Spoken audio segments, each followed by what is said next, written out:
们今天要来走九如路。我们高雄软软蛇系列呢，终于要走到尾声了。还没啦，我们光九如路就要拍3、4集了哈。因为九如一路呢到九如四路真的是有够长的。你知道九如一路走到九如四路底要9.6公里吗？我一直很不想要面对今天这一集。目前呢会拍几集，我们也不是很确定啦，因为我们频道的宗旨呢就是走到哪里吃到哪里，所以我们接下来呢就会带大家臭臭的吃起来，吃饱我们就会回家了。那我们就话不多说，直接 go go 喽 ！Go！ 九如路呢，小弟个人也是非常的熟悉，因为我小弟的家以前就是住在阳明路跟九如路这边。这是许先生的老家。对，然后后面这边啊，就是那个凤山。以前我们去凤中的时候啊，都要骑脚踏车翻山越岭过一个桥，但现在这边已经完全长得不一样。我有疑问，后面为什么变得那么漂亮啊？对啊，它现在变超漂亮的，还盖了一个新的建案，然后还有蓄洪池。首先第一站跟大家介绍的是对面的这个亚洲鳖大王。我爸说他的给亚底斗鳖很好吃，但是我不敢吃鳖哦。有吃过的人跟我们分享一下。好，继续往前走吧。九如一路算是一个很长的一段，但是我觉得餐饮类的店家不多，所以跟巴德路是一样的意思，是不是？跟巴德路有点像。美沙。巴德路虽然身为美沙，不过它有一个特色，就是汽车材料行。哦，那九如路呢？养生啊，理容啊，保养啊，身体不好的男生会很常来走这边。Nope。所以我们马上映入眼帘的就是九如路头的一个大地标——状元地养生会馆，但这个人家是正常经营的，就是按摩的。晚上，我记得好像是24小时吧。真的吗？有时候对，然后是晚上喝醉的时候可以去里面按摩休息一下，这样。还是你常去，你没跟我讲？没有那种世俗的欲望。台钢雄鹰的街边店在这里。那如果有一天请我们去看啦啦队做主场，我是乐天球迷。但是其他的，如果要找我们去的话，我可以瞬间变成你们的球迷，没关系。我们现在一路来到九如一路上，也是一个知名的地标，就是我们的临近新医院。这个如果是在地的老高雄人的话，应该也知道是算是一号，我觉得是传奇人物啦。就是从医生当到兽医，然后现在又有一个诊所。还有另外一件事情，就是我们已经从路头走到这边，已经走了大概10分钟了，基本上是没有东西吃的哦。一间都没有，惨了！这一次真的进到美沙了，完蛋！太可怕了，太可怕了！没有，等一下带你们去看一个特别的。好，接下来我们到了九如路头，应该是第一间可以吃的东西，但它要晚上才营业。好像就是卖一些比较简单的，什么肉燥饭啊、香菇鸡汤啊、龟啊嘛，这种比较传统台式小吃。没错，因为这一区它以前是那个客运的上车下车地点，所以他晚上有时候会有一些人有吃宵夜的需求，所以这个区域啊，就是在这个九如路的交流道这边会有一些吃的。我们现在已经要通过九如交流道了，我记得这边以前很多是客运站，但我现在只看到一个核心九如路站，但我记得以前九如路站这边是一个很大的站点，所以就会有刚刚我讲的那些小吃店，但我很少搭客运啊，所以如果知道的同学也可以在下面留言给我。终于走到第一间我可以吃的东西了，不对，是我找到可以吃的东西了。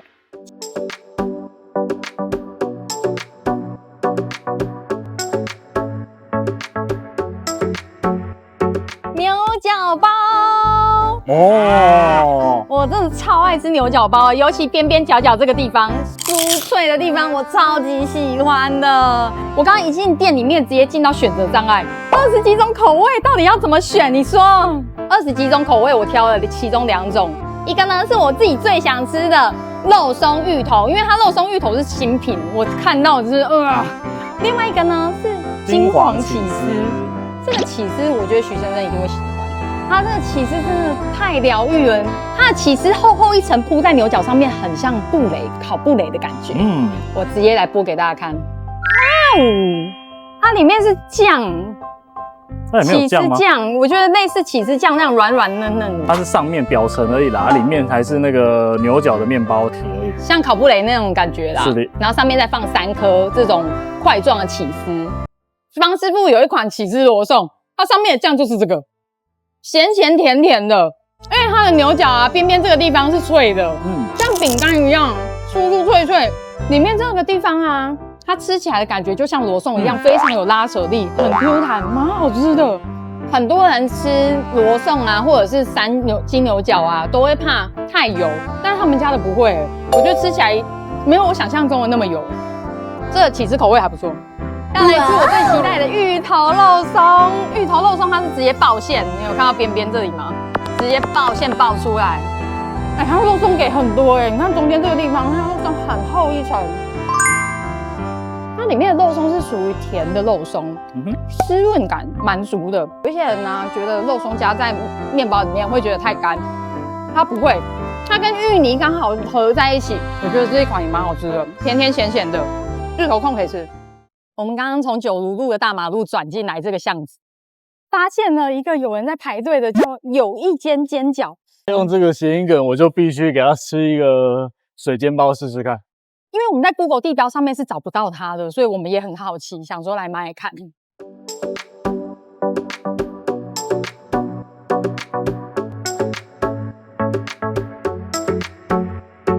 我拿到我的煎包了。这间134的时候是卖煎包跟煎饺，我们的煎饺呢还在肚子里面。它比较是属于那个社区型的小小水煎包，所以其实看起来 Google 评论你应该找不到，好像只有2个人评论。但是实际上它蛮多的，就是在地的人就会下午来买个小点心这样子，看起来还不错。我刚刚路过的时候，这火眼金睛，马上就看到，厉害！而且我们没有违规哦，我先说，它的地标是在九如一路的某一个巷子里面。这个煎包啊，刚刚老板娘跟我们说，他们134的时候都是做高丽菜的，但是如果是56的话，他就有做韭菜的。可惜我们今天是平日来啦，因为它134是专门做给素食的人吃的，素食可以吃的。对对对，我先来吃煎包，因为它的煎包都是刚起锅的，超烫。我好喜欢它的面皮哦，它的面皮我刚刚有看老板直接在里面现揉。对对对。面皮很松软，它的是外皮啊，很有 Q 劲，里面也不会浸泡到软软。中间的馅料呢非常单纯，就是甜甜的高丽菜味道跟粉丝，而它的粉丝不是硬不是 Q 的，所以你不会有太特别的感觉，反而是一直吃到脆脆的高丽菜，很鲜甜，很好吃。再搭上它外面这个甜辣酱啊，咸甜，这个下午吃我会超级开心的，我的妈！A few moments later， 我们的煎饺终于到了，终于起锅了。好烫，超烫！它里面是高丽菜跟玉米耶，太特别了吧？对啊，好特别哦。它是用玉米去取代那个肉的甜味，其实蛮好吃的。我觉得他们家的高丽菜放的蛮多，所以他们家的高丽菜就会有那个鲜甜的蔬菜味。它的这个水饺很家常。家里包的那一种，非常像自己家里包的，而且是那种很厉害的妈妈自己包的，不是一般的妈妈包的，不是我包的，是厉害的家庭。你不会包水饺，你不要骗大家。而且它的皮呀，不是煎到非常硬脆的那一种，它就是微热，然后底部很脆。我要说一件事，他们家的煎包跟煎饺都不油，因为我们以往吃到的煎包跟煎饺啊，它油都会加多一点，你吃起来可能到中后段就会觉得偏油腻一点。但他们家的是偏清爽派的，不错。这个吃完我也没有觉得很有负担呢，是还不错哦。下午茶的好点心，大家一口气买至少6颗，好不好？我们这样子一个煎包，3颗煎饺，30块，好划算。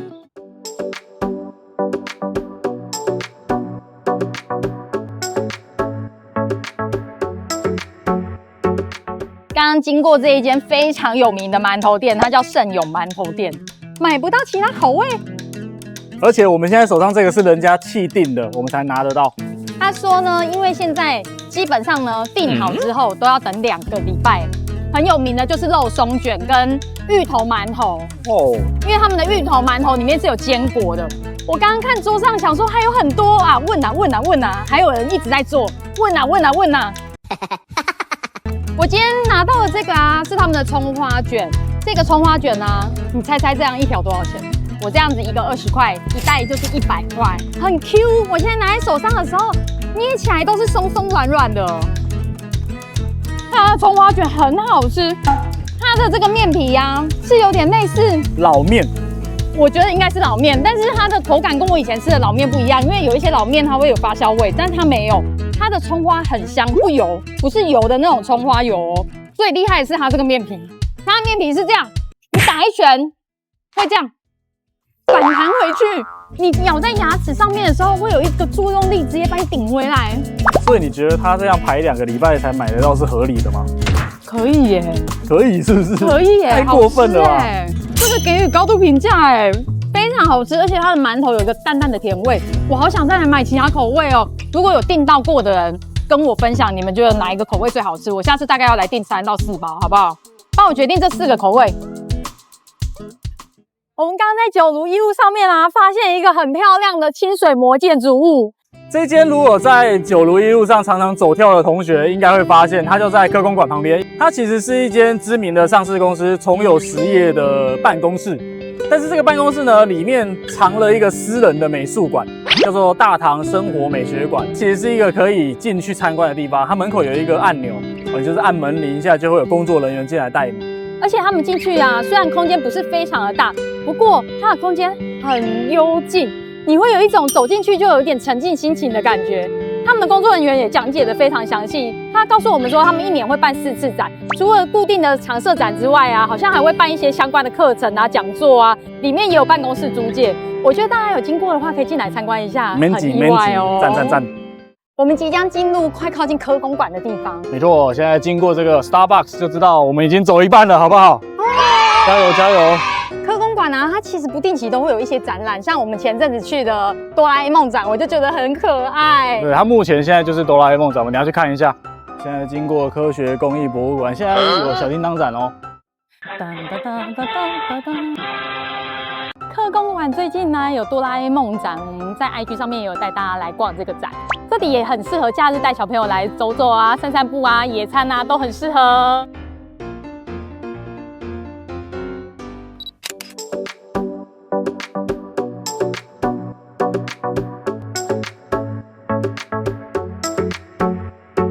在九如路上啊，我们找了一间甜点店。这一间甜点店很有氛围，它叫做夏甜点。它一走进来啊，就有浓浓的可颂香味。听说呢，他们家最有名的就是这个啾啾可颂，总共有3个口味。我记得桌面上面呢有绿茶，还有莓果，跟我今天点的榛果巧克力。这3个口味里面，我最想吃的就是榛果巧克力。可是以漂亮度来说啊，莓果那个真的有够可爱的，它是粉红色的啾啾。我超爱吃可颂的，我妈现在摸起来呢是有酥脆度的。它的表皮啊就是酥脆的那种酥皮，里面呢你们有看到吗？它里面就是榛果巧克力酱，有点类似榛果巧克力奶油。它里面这个榛果奶油啊，没有像努提拉一样这么浓烈、这么甜，反而是那种非常淡雅的味道。它这个可颂啊，酥脆度就是在外面这个表皮的地方，里面呢可能是那个酱已经有泡比较软一点点，所以它吃起来就有点呈现是比较软一点点的感觉。不过这个甜度我觉得蛮适中的，也不会到非常死甜，非常 OK， 而且很大一个，很重一颗。面包类我看上了这个小东西，它一路是3颗。上面的 mark 是写青葱盐可颂，它盐可颂啊，好像听说有剥皮辣椒跟青葱口味的，听说这2个口味都卖得超好。我刚点完之后啊，他还帮我回烤，所以现在摸起来就是温温热热的。天啊，它的盐可颂会呼吸耶！那盐可颂刚一咬下去啊，里面的空气感会有那个空气喷出来，青葱的味道很香，整个吃起来呢是软软嫩嫩的。他们家的是比较偏柔软有韧性。如果表皮再脆一点，我可能会更喜欢。不过里面的青葱非常的香，很好吃，搭配一杯西西里，那柠檬酸度还 OK 啦，柠檬酸度还 OK， 不算是我们喝过最好喝的西西里。终于要来吃我最想要吃的圣多诺黑。圣多诺黑好像是法式甜点里面一个非常经典的代表品项。它的特色呢，就是酥皮上面还会有这个小泡芙，焦糖小泡芙。它里面呢内馅是有香草酱、香草奶油，2块酥皮，看起来好漂亮哦！我的妈！之前吃这个甜点的时候，用切的真的不实际，每次切下去啊，就会碎得乱七八糟的。我后来呢发现，圣多诺黑的吃法啊，就是要先吃1颗它上面的泡芙，要这样沾着它的奶油，一咬下去基本上就是焦糖脆在嘴巴里面，卡吱卡吱的。它焦糖很香哎，是那种有焦香味的，我要来吃吃看它这个酥皮的地方。它旁边2块酥皮非常好吃，奶油香气味道很浓郁，再加上中间微甜的香草奶油，好香哦！比上面这个泡芙更值得吃。它这个泡芙因为硬脆到我已经吃不太出泡芙的口感了。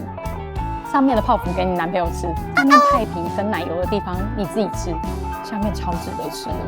像甜点这一间，我觉得它整体的氛围啊非常好，里面室内环境很舒服一进来就会放着轻音乐，是一个非常暖色调的室内装潢。下午啊来这边吃个面包，吃个点心，喝个饮料，我觉得跟姐妹来这边聊聊八卦啊，休息一下是还不错的。我们刚刚经过这一条路的时候，发现有一间人很多居然有我没吃过的阳春面。虽然它不是在九如路上，我们还是想吃吃看。弯进来而已啊！我们就是这么坏。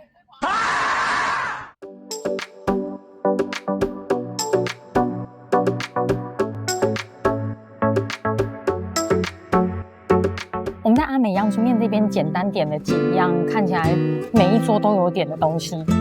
干的阳春面，还有一盘卤菜。这个卤菜这样50块，50块，超便宜，看起来不错吃。还有一个咕拉巴汤，因为我们2个每次去吃阳春面啊，一定会叫一碗咕拉巴汤。我跟你讲，一间好吃的阳春面店，它一定要有咕拉巴汤，而且它的咕拉巴汤一定要是限量的，因为代表说它的汤底一定是自己控啊。只要没有咕拉巴汤的阳春面店都不值得一吃。这是老饕的点法，好不好？下一次一定要来点麻酱面啊！我先帮你试一下你的面，干面。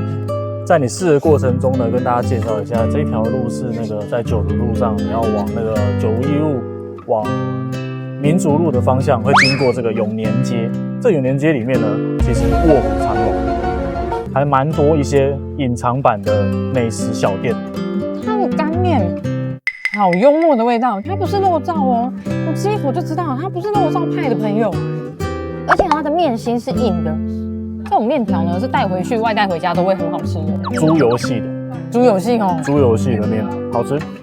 我个人比较不懂，因为我个人喜欢肉燥派的，它的相对比较没有那么死咸，味道并没有特别咸，主要是猪油的香味去衬托那个面，那面的熟度我觉得蛮刚好的，偏硬一点点。那我比较吃不懂猪油派，我可能比较喜欢肉燥那种微咸香味。它的咕拉巴也算是我们比较少看到的派系，因为我们之前看到的咕拉巴会比较肉比较多一点点，因为那种咕拉巴是量贩啊，就是那种在外面买咕拉巴硬要弄成咕拉巴的咕拉巴，但它这种的就是真的把过控汤料，会把过把旁边的肉剥下来，所以会有一点那个油花比较多，油花比较多，然后大小比较不一，形状比较没有那么固定。这个真的很像我妈妈在家里煮完大骨之后把那个肉挑出来。哦，咕拉巴汤好好吃哦！这个已经达到我心里面那种咕拉巴汤入口即化又有 Q 弹口感的咕拉巴，油的地方很像在吃果冻。大骨汤，这个喝起来就像大骨汤一样。它本来就是大骨汤，很浓郁。我要比喻的是很浓郁，好不好？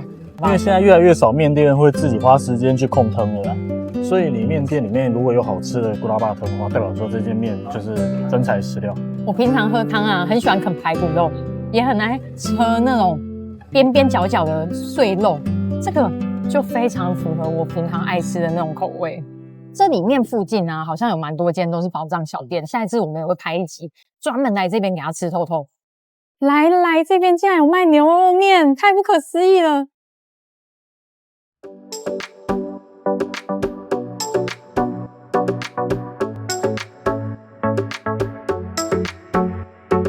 这间来豆浆啊，据说晚餐宵夜的时间人非常的多。许先生跟我说，他以前都来这里吃牛肉面。我曾经有一段时间非常常来吃这一间，因为就是我们都会在附近打球，那他开得很晚，所以你打完球晚上就可以跟3、5还有来这边吃宵夜。来这里吃牛肉面170，你吃得下去？他牛肉面蛮有名的哦。我一开始还不相信他，直到我走进来，我发现一进来招牌写着牛肉面附豆浆170，他的煎台上面。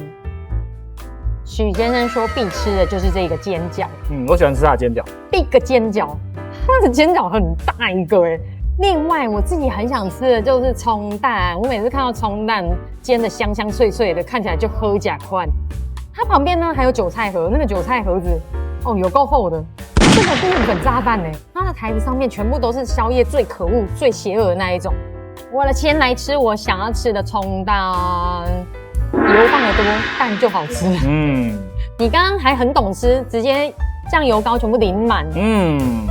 这间也算是在地非常老字号的，我觉得它应该比我还老哦。好好吃哦，这种就是油香油香的啊。这个煎饺呢，我来吃一下，因为我在 Google 评论上面啊，看到大家都说煎饺是来这里必吃的。不过这一间呢 ，Google 评论真的很差，很多人都说啊，阿姨今天心情好像没有很好，要小心。还有另外一个主角是这个。评论差的原因呢，大部分都是因为豆浆。它的豆浆是有炭烧味的，所以有些人会喝不习惯。我懂啦，有一些不喜欢炭烧味的人，可能会觉得它有点接近臭回答豆子臭回答那种味道。我现在鼻腔全部都是烧炭，你知道吗？对，就是那个炭香味都在这里哦。这个我喝不惯呢。这个就是最古法的豆浆啦，就是炭烧味的豆浆。它有无糖、半糖跟全糖。我们今天点半糖，我觉得蛮适中的。可是那个炭味我不行 ，I can。煎饺我目前初步看啊，它里面肉真的很大，你自己看，直接爆馅出来了。懂它好吃的点，它里面的肉馅非常 juicy， 外皮呢是煎到脆脆香香的，油度因为我现在吃的是热的，所以我觉得油腻度没有很高，这个可以，我觉得蛮好吃的。反正那个台子上面呢，如果有看到微冒烟，就可以夹无雷。好，最好吃。如果你们来豆浆啊，有吃什么是我们这一次没有特别提到的，你们很想推荐给我们的，拜托留言告诉我，我超好奇大家来这边都吃什么。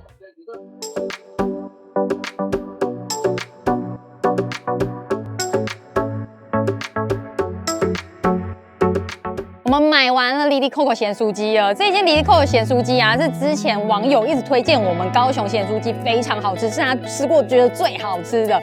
好像每个人必推的就是他们家的三角骨。而且我刚刚问阿姨一个很失礼的问题，我问她说她跟乐和街的那个Lily Coco卤味有没有关系？她说没有，他们只是名字取一样而已。没有。然后她说他们这一间已经营业了30年了。一家咸酥鸡呢，好不好吃就是要看它咸酥鸡啦。讲一个来啦，哇，绕口令系的废物。来啦，你先吃一口啦。他们家主打的呢，就是他们炸起来放冷了还是会好吃呢。它咸酥鸡很特别。我真的要跟大家说，它这个皮算是咸酥鸡里面少见的，它的皮有点阿亮的感觉，但是里面却是咸酥鸡本人。口味上面我觉得蛮咸的，算咸哦。它的肉会弹呢，它咬起来有点弹，蛮特别的。纹理你还吃得到那个鸡肉一丝一丝的纹理，完全不柴，很 Q 弹。他们家的品项真的很多，一般大家是不是都只有看到炸地瓜？但是他们家还有炸芋头。他们家的地瓜呢，也不是一般的那种工厂出来的地瓜，它是一整块地瓜直接切块这样子，那一种地瓜就一定好吃。刚刚我问姐姐说，请问一下你们家有梅粉吗？她说你又没讲，所以我现在是沾胡椒。他们家的地瓜非常的扎实，真的就是我一般自己去市场买的地瓜回来切块那种，好吃。加胡椒可能还是没有梅粉好吃啊，我们还是喜欢梅粉的啦，好不好？Lily Coco咸酥鸡的配料啊，9层塔、蒜头、洋葱、3剑客，通通都有，是我最喜欢的派系。三角骨也超好吃的，他们家的肉类都无雷，趁热吃都好好吃哦。它的表皮就是有点类似那种传统的炸粉，非常的香。阿姨问你说配料要不要，你跟她讲全要啦，全要就对了。这一家可以吃，来九如路你想要买宵夜的话，我觉得Lily Coco咸酥鸡可以买回家吃。我们终于走完九如一路了，下一集呢，我们就会从九如2路开始出发。如果有什么是你在九如2路上面想要推荐我们吃的，欢迎下面留言告诉我哦。那我们今天影片就到这里哦。如果喜欢我的影片，请记得帮我按赞、订阅、加分享。我们下次见喽，拜拜！拜拜！走路好长哦，走不完哦。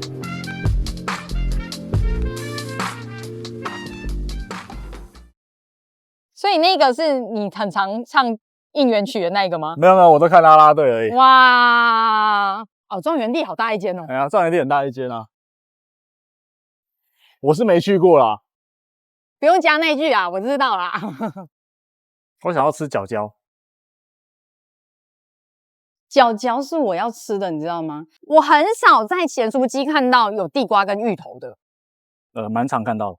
哦，等一下，阿亮派系的炸粉非常好吃。阿姨会问你，禁止再讲好吃了。